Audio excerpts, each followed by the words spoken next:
Hey everybody, it's I Want to Be Retro. Today we're going to take a look at running a vanilla ChromeOS VM in VirtualBox. To begin, open a web browser and download the vanilla ChromeOS virtual disk image.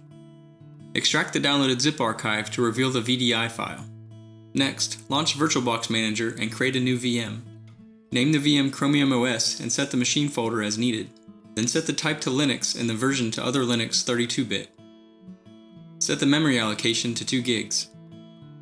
On the hard disk settings, select Use an existing virtual disk image, then browse to and select the ChromiumOS VDI file downloaded earlier. Click Choose and then Create to create the VM. With the ChromiumOS VM selected, click Settings. Select System, then Processor and enable PAX/NX. Under Display, slide the video memory all the way to the right, then set the network to bridged adapter, and under Advanced, set the adapter type to Intel Pro 1000 MT Desktop. Click OK to save the changes, then start the VM. Select Input from the VirtualBox file menu and disable mouse integration. On the welcome screen, select the language and keyboard layout, then click Continue. Press the Escape key to cancel checking for updates.